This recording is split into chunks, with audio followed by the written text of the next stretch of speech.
Hi மக்களே, நம்ம சேனலில் வந்து பார்த்திங்கன்னா வாழைக்காய் பொரியல் நம்ம கொஞ்சம் டிஃப்ரெண்ட்டாக செய்ய போகிறோம். வாங்க ஃபஸ்ட்டு வந்து வாழைக்காயை வந்து தோல் சீவி பொடுசாக கட் பண்ணி எடுத்தாச்சு.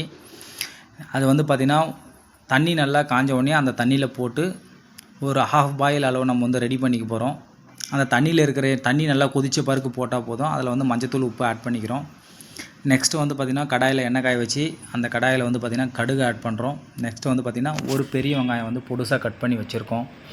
இது வந்து பார்த்திங்கன்னா வாழைக்காய் வந்து பொரியல்னால் எப்படின்னா உங்களுக்கு கூட்டு மாதிரி இருக்காது. நார்மலாக ஃப்ரையாக நீங்கள் வாழைக்காய் ஃப்ரை பண்ணால் எப்படி இருக்கும், உருளைக்கிழங்கு ஃப்ரை பண்ணுற மாதிரி வாழைக்காய் ஃப்ரை பண்ணால் எப்படி இருக்குமோ அந்த மாதிரி இருக்கும்.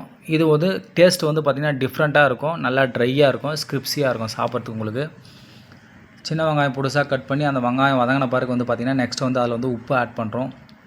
ஏன்னா ஆல்ரெடி நம்ம வந்து உப்பு போட்டிருக்கோம், அதுக்கு நீங்கள் பார்த்து போட்டுங்க எவ்வளோ தேவையான அளவு. நெக்ஸ்ட்டு வந்து பார்த்திங்கன்னா வாழைக்காய் நம்ம வந்து அந்த கடாயில் போட்டு நல்லா மிக்ஸ் பண்ணி விட்டு அது ஆல்ரெடி வந்து ஹாஃப் பாயில் ரெடி ஆகிட்டு இருக்குது. நம்ம வந்து பார்த்திங்கன்னா மீதி இருக்கிற ஹாஃப் பாயில் வந்து இதில் வந்து வேகிறதுக்கு நம்ம வந்து விட போகிறோம். நல்லா அந்த எண்ணெயில் வந்து ட்ரை ஆகிடுச்சுன்னா நெக்ஸ்ட்டு வந்து பார்த்திங்கன்னா மஞ்சப்பொடி ஆட் பண்ணுறோம். மஞ்சப்பொடி ஆட் பண்ண பிறகு அடுத்தது வந்து நம்ம வந்து இதில் வந்து நார்மல் மிளகாய்த்தூள் ஆட் பண்ணுறோம். அடுத்தது வந்து பார்த்திங்கன்னா கரம் மசாலா ஒரு 1/4 டீஸ்பூன் வந்து கரம் மசாலா ஆட் பண்ணுறோம். நெக்ஸ்ட்டு வந்து பார்த்திங்கன்னா நம்ம வந்து மல்லிப்பொடி 1 ஸ்பூன் மல்லிப்பொடி ஆட் பண்ணுறோம். இதில் நம்ம ரெட் சில்லியும் ஆட் பண்ணியிருக்கோம். உங்களுக்கு காரம் எவ்வளோ தேவையோ காரத்துக்கு ஏற்ற மாதிரி நீங்கள் வந்து காரம் ஆட் பண்ணிக்கலாம். ஓகேங்களா? இது எல்லாமே நீங்கள் வந்து மீடியம் ஃப்ளேமில் தான் வச்சு செய்யணும். நீங்கள் வந்து ஹையாக வச்சிங்கன்னா கீழே வந்து அடி பிடிச்சிடும். வாழைக்காய் வந்து அதிகமாக ஹீட் ஆகி அடி பிடிச்சிடும். அதனால் வந்து நீங்கள் மீடியம் ஃப்ளேம் வச்சு தான் செய்யணும். ஓகேங்களா? இப்போ எல்லாமே போட்ட பிறகு நெக்ஸ்ட்டு வந்து கொஞ்சம் உப்பு கொஞ்சம் ஆட் பண்ணி நம்ம வந்து மிக்ஸ் பண்ணி விட்டுக்க போகிறோம். எல்லாத்தையுமே மிக்ஸ் பண்ணி வந்து மீடியம் ஃப்ளேம்லேயே வந்து ஒரு 2 மினிட்ஸ் விட போகிறோம்.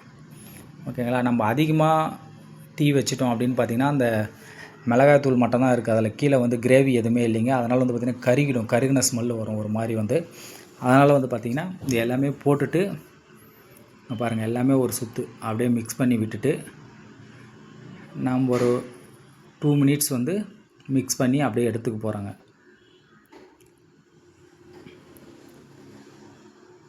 அவ்வளோதாங்க, வாழைக்காய் பொரியல் ரெடி. இந்த மாதிரி நீங்கள் வீட்டில் வந்து டிஃப்ரெண்ட்டாக செஞ்சு கொடுங்க. எப்பயுமே வந்து வாழைக்காய் பொரியல் வந்து நம்ம வந்து கிரேவி மாதிரி செஞ்சு கொடுப்போம். அந்த மாதிரி இல்லாமல் இந்த மாதிரி நீங்கள் லஞ்ச் பாக்ஸுக்கு செஞ்சிங்கன்னா தயிர் சாதத்துக்கு, சாம்பார் சாதத்துக்கு எல்லாமே சூப்பராக இருக்கும்.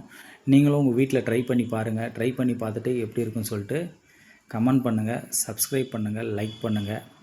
இது இல்லாமல் உங்களுக்கு வேறு எதனா வீடியோஸ் வேணும் அப்படின்னா நீங்கள் வந்து கமெண்டில் சொல்லுங்கள். இங்கே பாருங்கள், வாழைக்காய் வந்து நல்லா ஃபுல்லாக ரெடி ஆகிடுச்சு, ஃபுல்லாக வந்திருக்கு.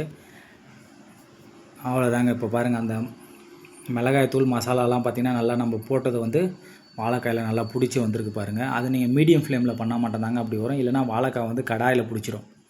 அப்புறம் நீங்கள் சுரண்டி எடுக்கும்போது அது எல்லாமே இன்னும் கொஞ்சம் தூள் தூளாகிடும். நமக்கு அந்த தூள் மாதிரி இருக்கிறது வந்து பார்த்திங்கன்னா வெங்காயம் தான். நீங்கள் ட்ரை பண்ணி பார்த்துட்டு எப்படி இருக்குன்னு சொல்லுங்கள்.